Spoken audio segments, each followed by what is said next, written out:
reinforce the concrete is add calcium to it. You only can add X amount, but unless the temperature is consistently really, really low to the point where you're like, you know, in the teens or lower, then you just have to allow the concrete to set up longer. You can't do anything with it. So if I were to pour this in like 15-degree weather, I'd have to let it sit for almost a week and a half, just to allow that concrete to bond as it should before you start adding weight to it, before you start adding pressure to it. So even with the minor temperatures that we had, it's going to sit all weekend. They're going to backfill it. Framers aren't going to touch it until Tuesday. It's going to have ample time to set up, and it's going to be 60 degrees by Tuesday. Right.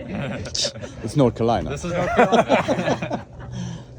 So how much calcium do you usually add into You it? can add up to 2% of whatever your pour is. 2%. That depends on the temperature, or Calcium is generally not 100. I'm not a concrete guy, just from my basic knowledge.